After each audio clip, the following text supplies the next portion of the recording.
Hola amigos del mundo de las cadenas de bloques, de las criptomonedas y del Internet libre. Bienvenidos a Academia Blockchain. El día de hoy les traigo otra entrega de actualidad tecnológica con alguien que ustedes ya conocen, Ricardo. Y bueno, es muy bueno tenerte aquí, Ricardo, y continuar conversando sobre lo que está pasando en el mundo, sobre todo este último mes de abril. Y bueno, tenemos algunas noticias que compartirles. Bienvenido, Ricardo, y comencemos. Muchas gracias, Alejandro. Un placer estar contigo y con tu audiencia una vez más en esta actualidad número 13. Ya creo que muchos ya deben conocerme más de sobra, y para los que se unen nuevos, espero que les guste esta aventura, esta travesía que tenemos. Y si es tu primera vez en esta actualidad, puedes revisar las anteriores para que más o menos tenga un panorama de lo que hemos hablado anteriormente. Así que vamos a comenzar con una noticia que yo considero que puede ser una de las más importantes que vamos a compartir ahora, y es la revista cotidiana que siempre semanalmente, religiosamente nos pone una nueva portada, y es la de Economist, que aquí nos dice el titular de La Fed que nos falló. Y aquí vemos con la imagen de siempre que tapándose un ojo y con el otro ojo que se queda. Tú sabes que ese tipo de portadas nunca se queda, siempre con el ojo vigilando. Y entonces Ujú. tenemos ahí tapándose como la cara, como de fracaso. Y esta portada, lo que nos quiere decir este artículo, creo que yo puse fue la portada y no el artículo. Pero bueno, vamos a comentarlo porque igual no es tan largo. La cuestión con esto es que ustedes saben que este tema, y ya que lo hemos hablado reiteradas veces en las actualidades tecnológicas pasadas, va a ser un año de mucha desestabilización y conflictos. Lo que quiere implicar es que en este caso particular de la portada de Economist, es que nos dice que el empeoramiento de los conflictos, las restricciones que están ocasionándose otra vez en China, también este problema de comercio que va a haber entre Europa y el eje oriental, también van a crear una onda de desestabilización que va a afectar al mundo entero. Y obviamente adicionándole el tema de las cadenas de suministro que se están rompiendo, con fábricas quemándose, hackeándose y todo eso que hemos hablado anteriormente. Y ahora las políticas de la Fed, que se reúnen el 6 de mayo para aumentar las tasas, y dijeron que este año iban a haber 7, si mal no recuerdo. Una de ellas va a ser de 0,75 el aumento, y las demás de 50. Todas esas políticas nefastas que están implementando la Fed van a hacer colapsar el mundo como lo conocemos. Y eso es precisamente lo que buscan los del equipo del bando del gran reseteo, ¿verdad? Ellos quieren crear esta desestabilización para que ellos puedan entonces agrupar a las personas a lo que ellos quieren, a lo que vas a hacer, lo que va a ser el eslogan del no vas a poseer nada, vas a ser feliz y no tendrás privacidad ni nada de eso. Y entonces esto es lo que vemos ahora iniciando en esta actualidad tecnológica, con esta portada de la Fed que nos falló. Ellos le van a echar obviamente la culpa a la Fed. Hay otras razones por detrás que lo vamos a hablar en otras noticias más adelante. Y entonces, ahora que empezó el proceso de subidas de intereses, que empezó este mes, o creo que el pasado, no me acuerdo exactamente, creo que fue este mes, sí, en el que subieron 50 puntos o 25. Entonces ya va a ir empezando ese proceso de ir fortaleciendo el dólar, porque eso va a hacer que los inversores quieran escapar de activos riesgosos o de bonos basuras como los bonos de estadounidenses y cualquier otra cosa. Y eso implica también a las criptomonedas, que a pesar de que sabemos que va a ser el próximo paso evolutivo en el término monetario, pero todavía se considera como dinero especulativo. Entonces, no sé si quieres decir algo, Alejandro, antes de que pasemos a la siguiente. Bueno, el The Fed That Failed eh, se refiere bueno, hay un libro que se llama La democracia, el Dios que falló, ¿no? Justamente. Es interesante. Eh, bueno, la Reserva Federal fue creada en un inicio para ayudar a la población a no tener crisis. Justamente fue creada como una respuesta a crisis que se dieron a finales de 1800 y inicios de 1900. Luego, si estudias un poco más, les recomiendo muchísimo un documental, una serie de documentales que se llaman The Trust Game, Ah, de Truth Stream Media, que recopila la historia de la Reserva Federal, cómo se armó esto que es como la cara de la serpiente, la Reserva Federal, por así decirlo.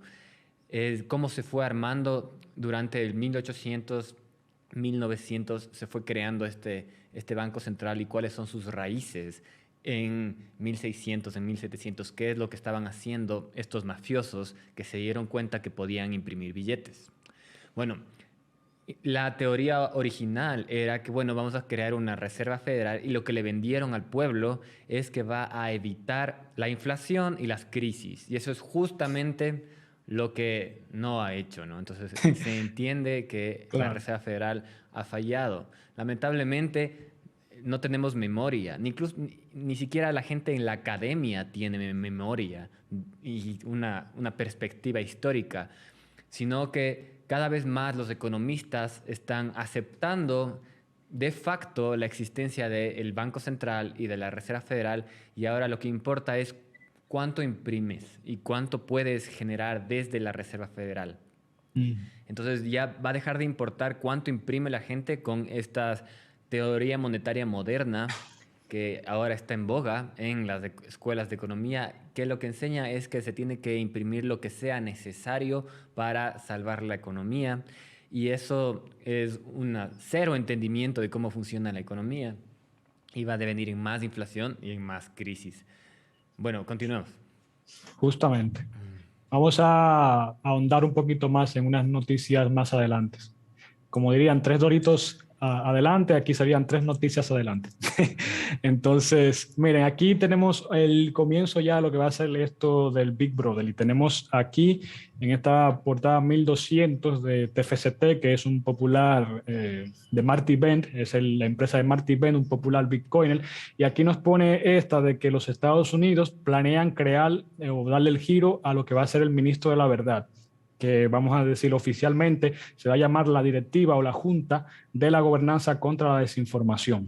Bonito nombre, ¿verdad, Alejandro?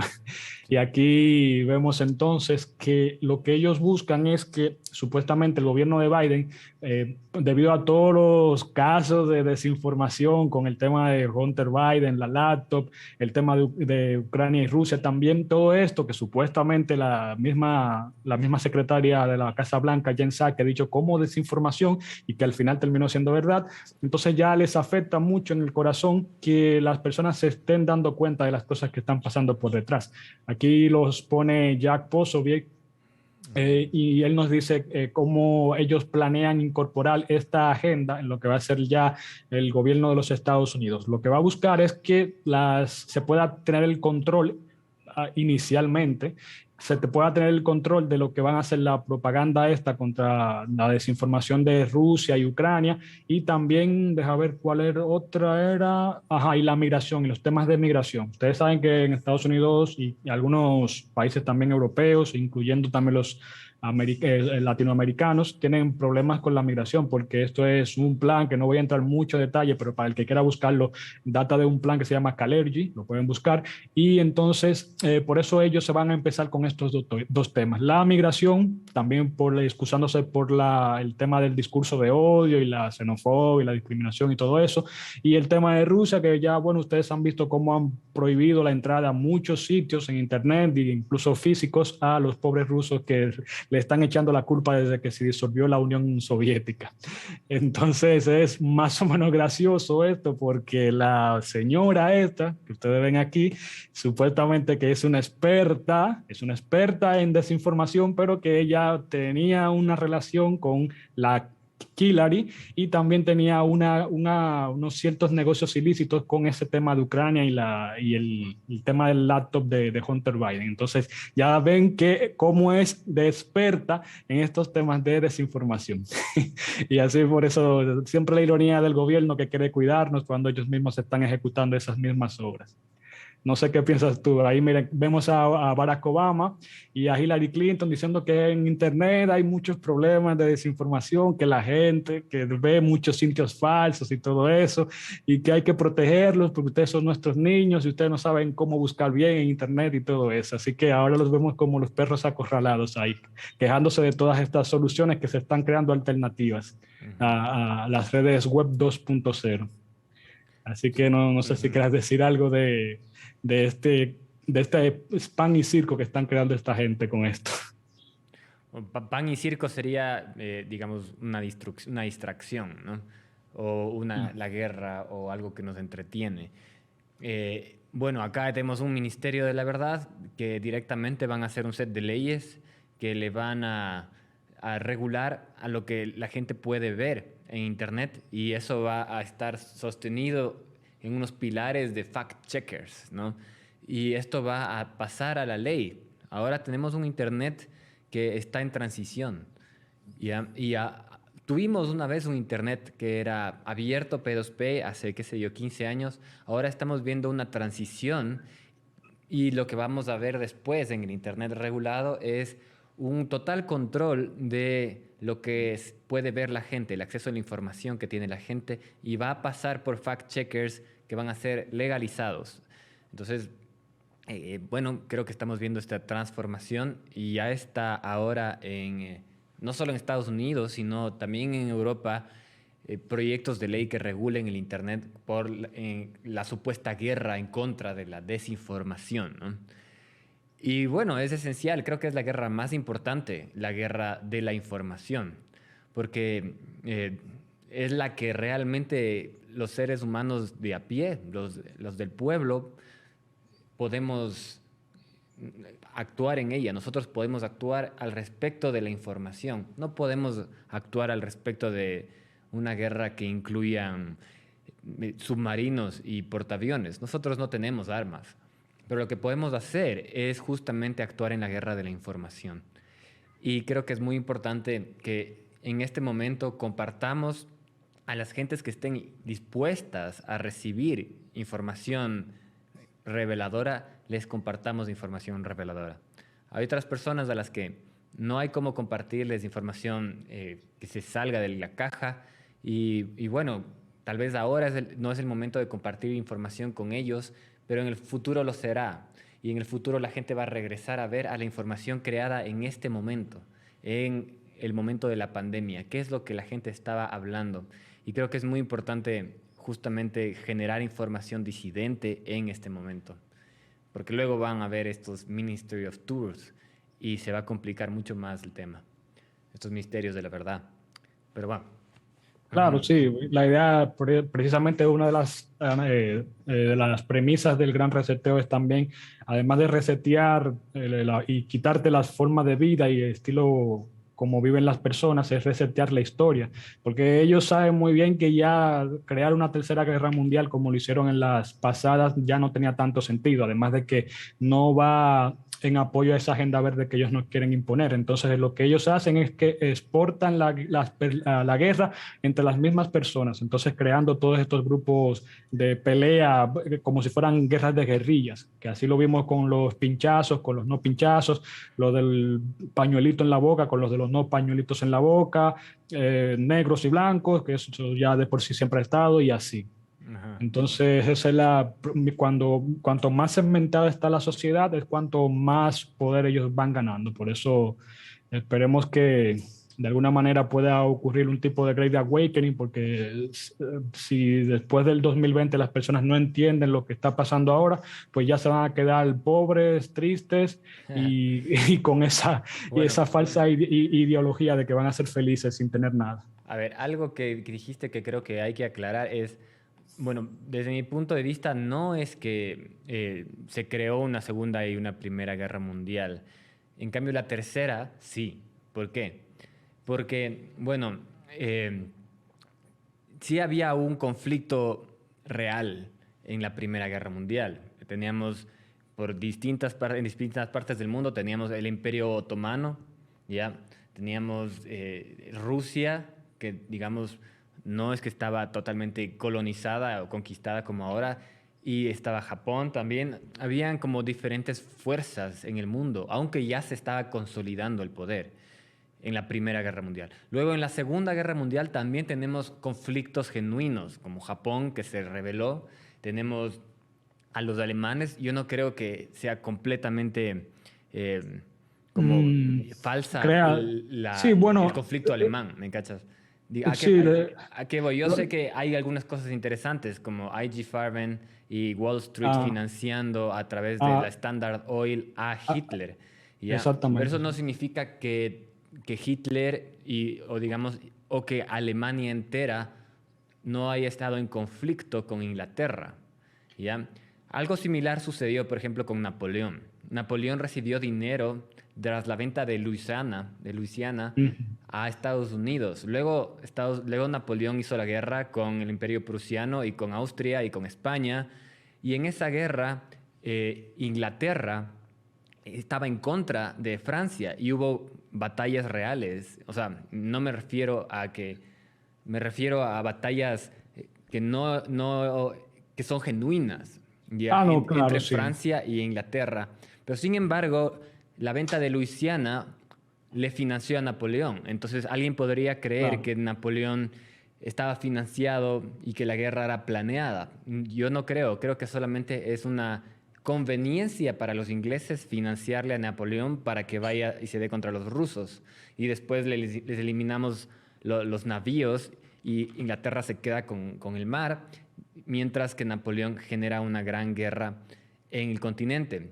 Claro, luego estudias un poco más y te das cuenta que, claro, Wellington tuvo que defender en España, tuvo que desembarcar y Inglaterra tuvo que poner de sus soldados para vencer a Napoleón. Entonces, esto del financiar al lado opuesto de la guerra no significa que no haya un lado opuesto de la guerra. ¿Ya? Claro. Entonces, creo que es un ejemplo que nos puede servir para ver la Segunda Guerra Mundial. Yo no sé, yo no creo que Alemania haya estado ya colonizada, sino yo creo que había un genuino choque de poderes entre Alemania e Inglaterra, pero a Inglaterra le convenía la guerra. Entonces Standard Oil le continuó dando todo el petróleo y IG Farben todos los químicos necesarios, porque en la Segunda Guerra Mundial también se fabricó petróleo a partir de químicos. Y eso es esencial. El petróleo es esencial en la guerra porque permite volar los aviones. Sin petróleo no tienes aviones. Entonces, ¿qué es Claro. interesante? Que la gente de Standard Oil, los Rockefeller, la gente de IG Farben, los Rothschild, ellos piensan en términos de, ok, vamos a financiar esta guerra y de paso nos encargamos de unas cuantas fichas del tablero. En la Segunda Guerra Mundial también, bueno, Japón creo que genuinamente digamos, rebeló en contra de un poder que le había luchado por conquistar. Y en muchas otras partes del mundo se liberaron batallas que, que eran genuinas. En cambio, ahora me parece que ya no hay un conflicto genuino. Ya Rusia fue conquistada, China fue conquistada y lo que estamos viendo es un conflicto en donde en la cúpula del poder ya no existe choque, sino estamos viendo una propaganda.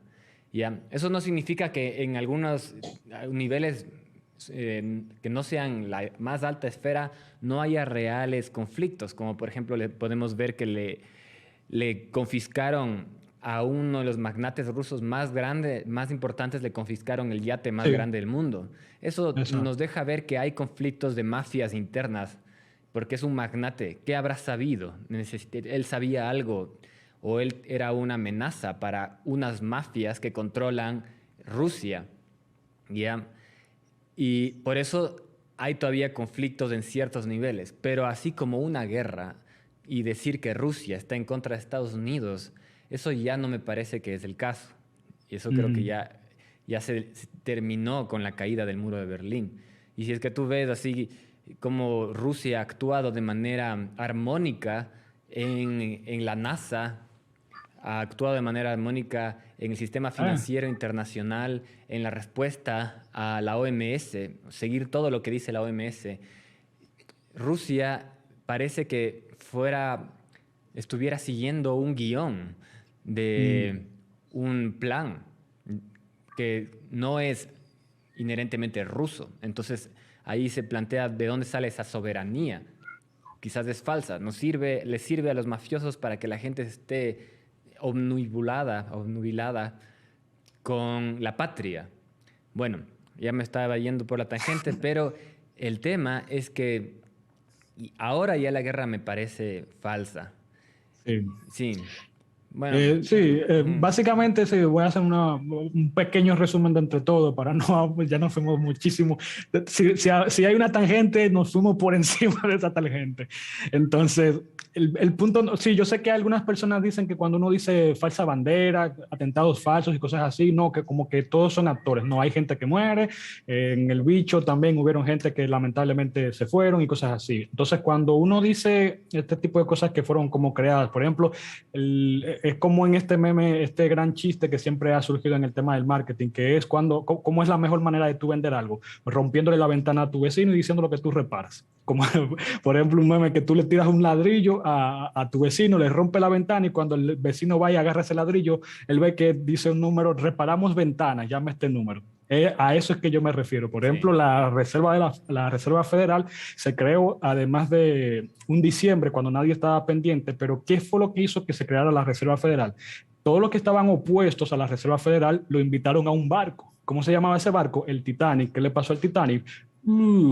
Eso, entonces gente como Morgan, Goldman Sachs y todos esos testaferros de ese tiempo sabían de ese evento y ellos cancelaron de último momento. Entonces entrar a lo que es ya el tema distópico como tal, aquí vemos que entonces se va a enarbolar un sistema de crédito social en Italia con lo que va a ser esta representación de modificar el comportamiento del cambio climático. Y entonces, en esta pequeña zona de Italia, nosotros vamos a ver cómo ya, de hecho, ellos desde hace tiempo en Bologna se estaba probando este plan piloto de ellos crear lo que va a ser este modelo de crédito social. Ellos ya tenían, de hecho, unas wallets digitales donde los usuarios, por hacer ciertas actividades, podían tener algunos tipos de recompensas. Entonces ahora lo que ellos van a hacer, lo van a hacer más extenso, así como lo hacía China más o menos empezando el 2018 aproximadamente, y entonces ya literalmente van a recompensar a los usuarios por primero sumarse a este nuevo sistema digital y por participar de las acciones climáticas por este tema verde. Y en esos temas verdes van a incluir como que la persona tenga buenos hábitos de reciclaje, use el transporte público.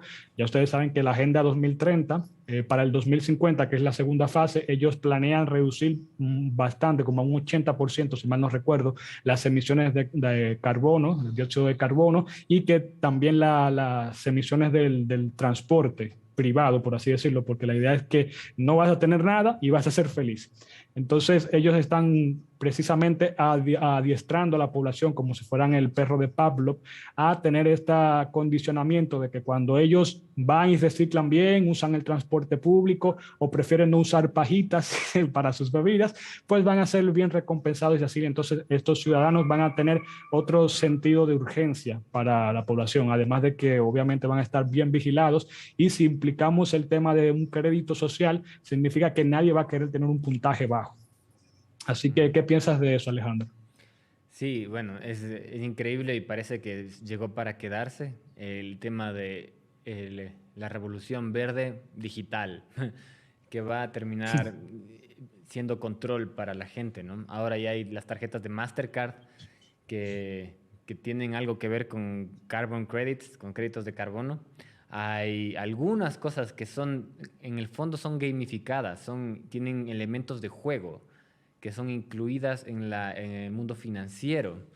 Es interesante que le metan estos elementos de juego porque lo que mejor sirve para cambiar la actitud de una persona o la forma de actuar de una persona es meterle en un juego, ponerle objetivos, ponerle premios, ponerle penalizaciones y ese tipo de cosas le permite a un gobierno moldear la forma en que actúan las personas. Entonces creo que tenemos que tener cuidado con los elementos de juego que vayan a poner en este tipo de sistemas. Hay que por lo menos señalarlos muy claramente.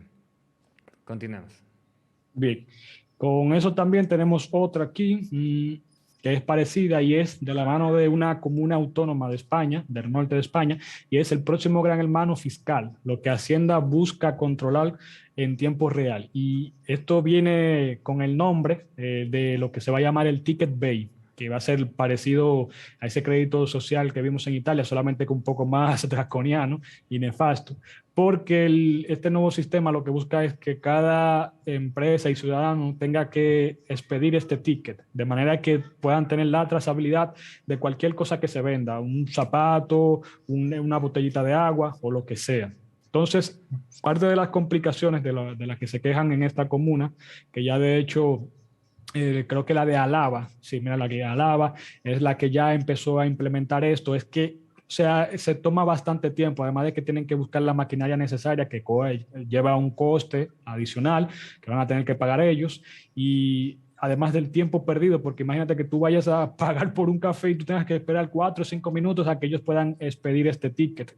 Entonces se vuelve caótico, estas personas pierden mucho más tiempo y dinero y recursos que pudieran utilizar para mejorar su existencia. Y yo sé que más o menos esto es parte también para que las personas se vayan adaptando a moverse a lo que van a ser estas plataformas digitales que van a crear los gobiernos, de manera que ellos puedan rastrear todo lo que hacen los ciudadanos y así, como lo está haciendo Bolonia en Italia, anclarlas a un crédito social de alguna manera u otra para saber si ellos están cumpliendo tal vez en su debido tiempo con una cuota de carbono, de emisiones de carbono, o si están comprando muchas cervezas y eso no es saludable para ellos y tienen que aplicarte un crédito negativo o cualquier otra cosa. Ajá. Entonces, Ticket mírenlo aquí, por based. ejemplo, dice que tardan 4 a 5 minutos para ellos poder expedir ese ticket. Parece un completo caos porque de 4 a 5 minutos para un negocio tú puedes atender como a 10 o 20 clientes cuando viene a ver. Y mírenlo aquí, algunos ciudadanos ya algunos ciudadanos están compinchados con eso, como siempre, nunca va a faltar. A algunos les parecen bien la idea y, bueno, a algunos sí seguro les va a interesar que les lleven aquí, como dice, llevar integrado un QR, una botellita de Coca-Cola, para que les rastreen. Pero, y aquí después nos dice que el siguiente paso va a ser toda España, porque todavía es en el País Vasco, que es una parte pequeñita del norte de España, y ya entonces la idea es completamente hacerlo en Españistán, como dicen algunos, y entonces complicarle más el asunto. Ustedes saben que Hacienda también está teniendo una gran lucha férrea con esto de las criptomonedas para que las personas tengan que obligatoriamente pasar caja todas las acciones que ellos hagan, que creo que ya implementaron la ley donde si gastas más de 5.000 euros o algo así, tienes que reportar. Y eso que querían agregar una que era a partir de los 1.000 euros, así que imagínate tú que a partir de los 1.000 euros ya tengas que estar rastreado con todas esas cosas. Ok, bueno, mira, aquí es importante que esto de que la gente se vigile a sí misma es un arma muy fuerte en contra de la población. Pues plantear sistemas de vigilancia ciudadana es algo que tenemos que tener mucho cuidado, con lo que tenemos que tener mucho cuidado. Ticket Bay seguramente funciona así, estaba leyendo algo del artículo y Déjame decía que ponértelo. había gente que va a denunciar a los empresarios. ¿Ya? Entonces se busca que la gente denuncie a los empresarios que no siguen estos sistemas de control. Entonces, ¿cómo podemos responder a eso? Tenemos que tener comunidades en donde se pueda generar confianza. Entonces, si tú quieres salirte del sistema de control, tienes que tener una comunidad en donde se pueda generar intercambios. Y esos intercambios estar, digamos, en la sombra, no estar a la luz del organismo de control, como la hacienda. Y para eso necesitas una moneda anónima para generar ese intercambio, porque es por la moneda que se va a heredar el control. La moneda va a llevar la información del comprador y del vendedor y del historial de crédito del comprador y del historial de crédito del vendedor. Entonces lo que necesitamos es criptomonedas anónimas en economías de mercado negras. Y para eso funciona cosas como Monero. ¿Ok? Pero bueno, continuemos. Sí, bueno, eso es bien, bien loco. Claro, sí, de hecho, y no solamente con este tema, sino hasta me parecía verlo también a muy bajo perfil todavía, pero con lo que fue esto de las criptomonedas y empezando el 2020, 2021 denunciando a los que no usaban mascarillas y esas cosas. O sea, que son temas que van a ir evolucionando y que lo van a utilizar para este tipo de cosas, para el crédito social. Entonces ya pasando a otras noticias, vemos cómo pasó algo que nadie se esperaba y es que Elon Musk compra Twitter por 44.000 millones de dólares. Y el sector de las criptomonedas reacciona con esto. Y bueno, ya ustedes saben que estaban los wokeístas detrás de Twitter con el CEO que reemplazó a Jack, que se llama Parag Agrawal, que este simplemente agravó más el asunto de la censura y el baneo de las cuentas dentro de esta plataforma. Con Elon Musk ahora y la compra asociada, hemos visto que los que, lo voy a traducir en el meme porque se me olvidó traerlo aquí, pero los que defendían a la mascarilla en ese entonces, a los pinchazos, los que defendían a Ucrania y ahora son los que atacan a Elon Musk. Si busco el meme, se los enseñaré después en el grupo tuyo de Conversación Mundial. Pero ya entonces nosotros vamos viendo cómo van mordeando a las personas de narrativa en narrativa y nosotros cada vez vemos quiénes son los NPC o non-playable characters, que no son los jugadores no jugables, haciendo la referencia a los que simplemente siguen la narrativa. Yo por lo menos espero que sí, yo creo que con Elon Musk hasta cierto nivel vamos a tener un respiro, por así decirlo, y creo que sí va a ser bueno, positivo en el corto, mediano plazo, porque se va a traer otra vez la libertad de expresión y esas cosas que conocemos. Ahora, ustedes saben que Elon Musk es una de las personas que él dijo cuando compró Twitter que él quería autentificar a cada ser humano dentro de la plataforma de Twitter. Además de que también quería eliminar estos anuncios de criptoestafas. Entonces, ¿a qué se referirá exactamente con lo que él quiere autentificar a cada ser humano vivo? Porque él no dijo solamente ser humano, él dijo ser humano vivo. Y ustedes saben que Elon Musk quiere actuar con esto a través del Neuralink, que es lo que él de alguna manera busca tal vez en algún momento querrá validarlo para entonces las personas puedan conectarse a esta computadora que probablemente sea mundial o qué sé yo, pero de esa manera tal vez sea una de esas opciones que él dice cómo se van a identificar a cada ser humano vivo y literalmente sí, bueno, siempre mantengan esa parte B de este tipo de acciones, porque también podría ser que tal vez brindar mucha libertad de expresión cause un libertinaje en la plataforma y entonces de esa manera puedan entrar los Ministry of Truth que hablamos al principio de la actualidad tecnológica. Así que a pesar de que yo creo que sí va a ser positivo en el corto mediano plazo, en el largo pudiera ser que haya algo detrás. ¿Qué piensas tú, Mm, Alejandro? bueno, mencionaste a Conversación Mundial y ese es un grupo de Telegram. Si quieres entrar, pues entrar. Se llaman Conversaciones Mundiales y suele estar en la descripción de este video, suelen estar el link. Si no está, mándame un mensaje. Bueno, mira, Elon Musk no me hace ninguna gracia. Ya, Elon Musk comprando Twitter me parece más un acto de propaganda. Obviamente hay un intercambio de dinero muy grande, pero ¿de dónde viene el dinero de Elon Musk? Hay que seguir nomás, hay que seguir la línea del dinero y Elon Follow the Musk money. tiene muchos beneficios ya que les da el gobierno a las empresas de Elon Musk. Tiene subsidios, tiene ventajas de diferentes tipos.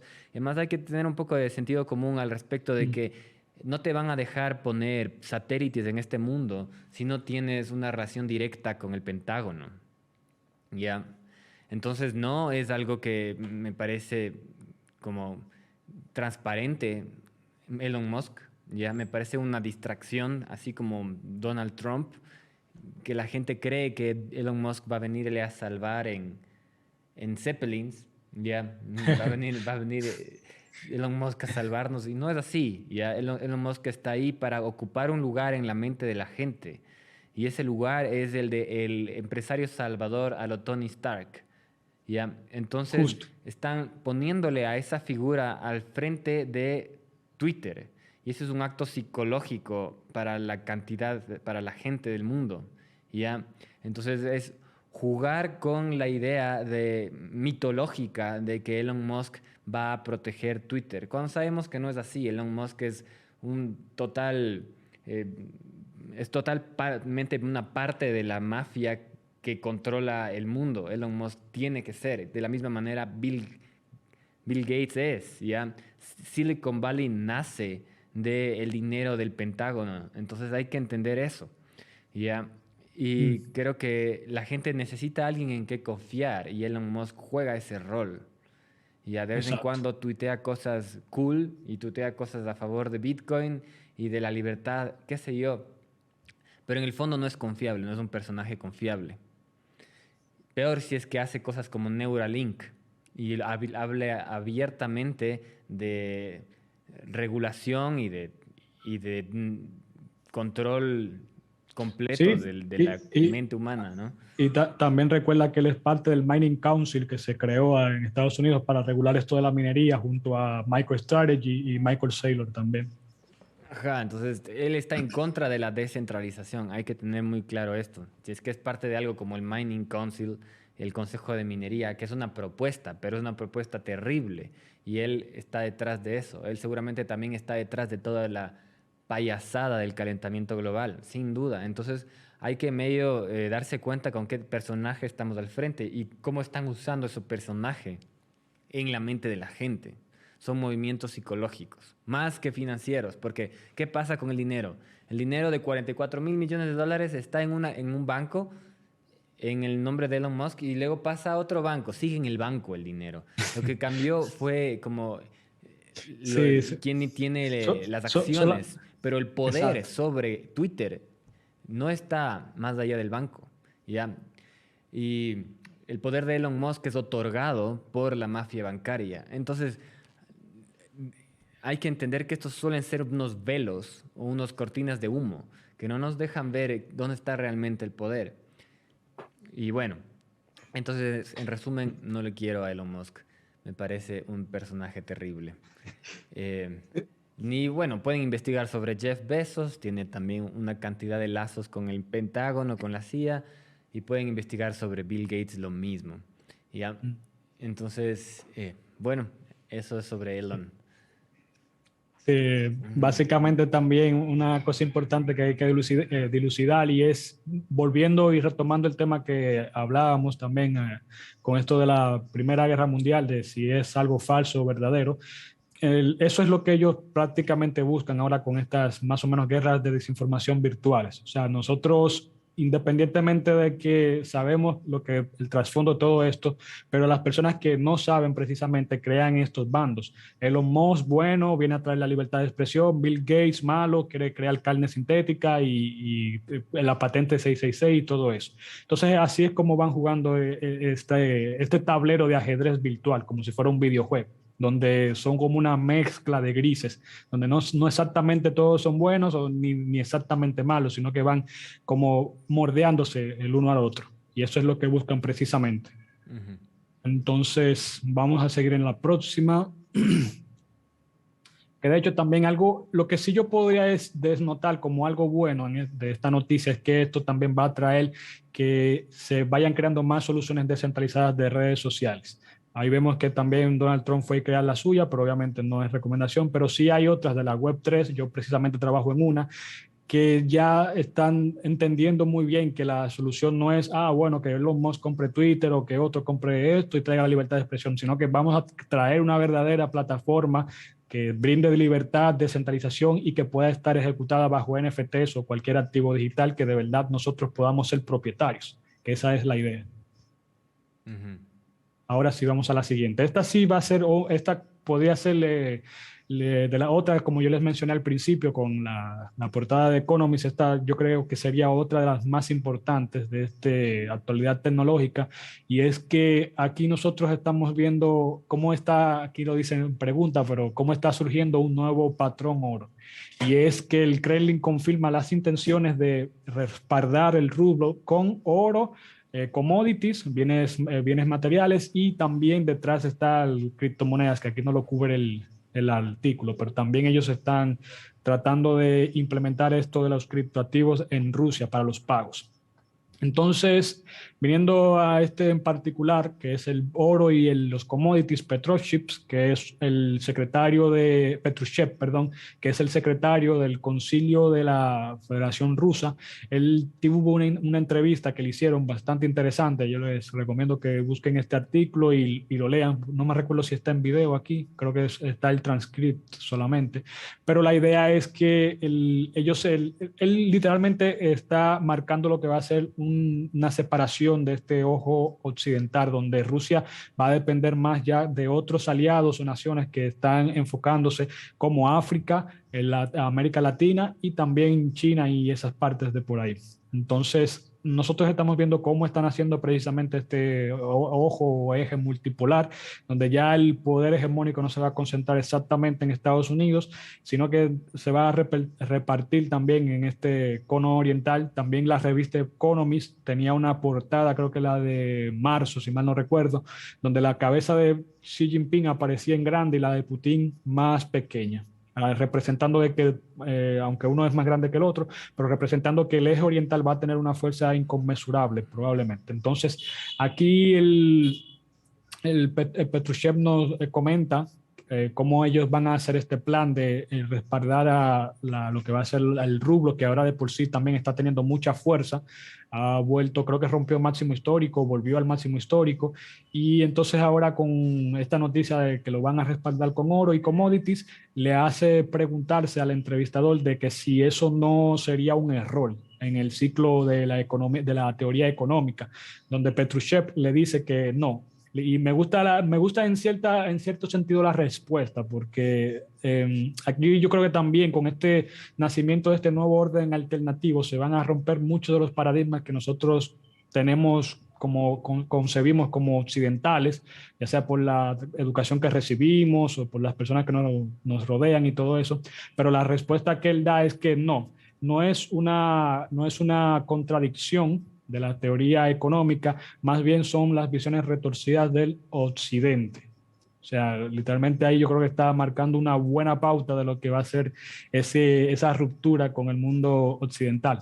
Principalmente también él nos comenta sobre lo que son las sanciones que les están ejecutando a China, a Rusia, con todo este tema por la guerra, y él a lo que responde es que esas sanciones le van a afectar más a Occidente que al mismo Rusia. Y si bien ustedes se recuerdan en una actualidad tecnológica que les presenté ese meme que decía si las sanciones se las están poniendo a Putin o se las están poniendo a mí. Entonces Petrushev nos confirma eso y prácticamente también es parte de esto de la agenda de la desestabilización y la ruptura de las cadenas de suministros, por la cual vamos a ver una alta inflación, vamos a ver entonces muchos contenedores y barcos de carga que van a estar varados sin hacer nada, y eso va a incrementar bastante los precios, y entonces eso va a ser en contraposición más a nosotros, los occidentales, pues principalmente lo que es Estados Unidos, que es un país hiperconsumista. De por sí Rusia tienen bastante tiempo sobreviviendo con lo que pueden, ustedes saben, con lo de la Unión Soviética y eso. Así que ellos saben muy bien cómo sobrevivir. Los que tenemos que aprender a cómo sobrevivir y aguantar todo este desastre seremos nosotros más que nadie, y también parte de Europa. Entonces, aquí nos dice también, miren, una nueva ortodoxia. Entonces, ahí nosotros estamos viendo cómo se está creando este nuevo poder. En eso de la nueva ortodoxia, Petrushev comenta cómo él está acercándose más a esos aliados latinoamericanos, de África y esos países también del Medio Oriente, como Pakistán. Y bueno, si ustedes lo vieron también, ustedes se recuerdan que Bolsonaro, después de que se vio solo por parte de las políticas que empezaron en 2020 y esta toma de la izquierda radical en Latinoamérica, pues él tuvo que buscar una confianza y un apoyo en lo que fue Rusia. También AMLO, en el caso de México, que se ha reunido bastante o varias veces, no me acuerdo exactamente, pero ellos saben muy bien que se están juntando con el poder hegemónico alternativo que se está creando. Entonces aquí vemos un mapa también interesante de cómo se está haciendo la distribución. Y bueno, aquí ya nos dice para finalizar que el occidente como que va a estar a sus anchas, va a tener que depender de sus alturas, a ver si funciona como tal. Y literalmente ya termina con esto de lo que sería un nuevo patrón de oro, que yo creo que tú habías dicho hace mucho, Alejandro, que no esperabas surgiera uno, pero parece que se están volteando la torta en ese sentido. Está interesante ese tema. ¿Qué piensas de eso? Ajá, bueno. Un patrón de oro, ¿qué significa? Significa que tienes un montón de oro en unas bóvedas, ¿ya? Y cada papel que sacas representa un pequeño porcentaje del oro de la bóveda, ¿ya? Y entonces, de alguna manera, esto te pone un límite a la cantidad de papeles que puedes sacar, porque necesitas tener más oro en la bóveda para sacar más papeles. Entonces, esto le da una confianza a los papeles, ¿ya? Porque se entiende que no se pueden imprimir demasiados papeles porque no hay tanto oro. Entonces la gente puede ahorrar en esos papeles con más confianza. Y bueno, esta es una movida que genera confianza o que busca generar confianza en el dinero fiat que vaya a sacar el Kremlin, ¿ya? Entonces es una movida también, me parece, psicológica, ¿no? Que trata de generar confianza en el rublo. De ahí a que se vaya a ejecutar es otro tema, ¿no? No sé si es que se puede confiar en el gobierno, ¿no? Si es que uno no puede confiar en el banco que vaya a tener el oro, históricamente no se puede confiar en el banco para que vaya a tener el oro que dice que tiene. Si es que entendemos algo de que no se puede confiar en los gobiernos, entonces si es que el gobierno te dice que tiene un montón de oro en Fort Knox, ¿se puede confiar en el gobierno? Es más un acto de hipnosis para mí, ¿ya? Es como un acto de, hey, todo el oro está aquí en Fort Knox. Entonces, puedes confiar en estos papeles que te estoy dando, pero no puedes entrar a ver el oro en Fort Knox, ¿ya? No puedes entrar a asegurarte que eso es oro de tantos quilates. No puedes hacer nada al respecto. Entonces, es un acto más de generar solidez a partir de una teoría económica que es mucho mejor que lo que sucede en la Reserva Federal, ya el patrón oro, pero de ahí a que sea algo confiable es una distancia enorme. Para que sea confiable tendría que haber cámaras, bueno, cuando tú compras oro y compras un bono de oro, ¿cómo sabes que estás comprando algo Sí, real? Si supongamos que estás invirtiendo en oro y ya lo que haces es buscas una bóveda que tenga auditorías, que tenga diferentes formas de asegurarte que ahí esté el oro. Entonces tus papeles no van a caer, no van a bajar de precio. Nos vamos a asegurar que esa bóveda no esté sacando más papeles de los que debe. Entonces, bueno, yo no le creería al Kremlin si es que me dice que tiene oro en tal bóveda. Como tampoco le creo a la Reserva Federal en 1970 o antes que me dice que todo el oro está en Fort Knox, ¿ya? Entonces es algo que hay que ser un poco más escéptico. Hay una película creo que Duro de Matar, la primera que salió con el Bruce Willis, era justamente sobre si el oro realmente está en Fort Knox o no está en Fort Knox, ¿ya? Entonces creo que es algo que hay que sospechar, por lo menos. Ujú. claro. Eso es cierto. Si no hay una forma de auditar lo que ellos dicen que sea real o en tiempo real, pues no vale cero. Igual, porque pueden venir como hizo Muniching hace unos años atrás, que decía, sí, el oro está respaldado y aparecía él mordiendo unos pedazos de oro. Y ya, por eso todo el mundo le creyó. Entonces vamos a seguir. Aquí entonces otra, para terminar con las noticias distópicas, vemos que China enviaba drones y perros, robots para advertir a los habitantes que no incumplan las restricciones. Vamos a verlo más de forma audiovisual porque esta noticia es simple, tan simple como suena. China, ustedes saben que volvieron a las restricciones y ahora están un poquito más severas de hechos como parte de romper la estructura dinámica de los suministros allá y con eso entonces también romper lo que sea la manufactura y la transportación, porque ustedes saben que es uno de los países manufactureros líderes del mundo. Y aquí entonces vemos algunos videos. Aquí, por ejemplo, es algunos de los que están cansados ya de esas restricciones en China, que empezaban como no me recuerdo si era en España o dónde, y que empezaban a gritarle a cierta hora de la noche, del día, ellos empezaban a gritar algo. Y entonces ahí nosotros vemos parte de, no sé si en este video se ven los drones. Vamos a ver.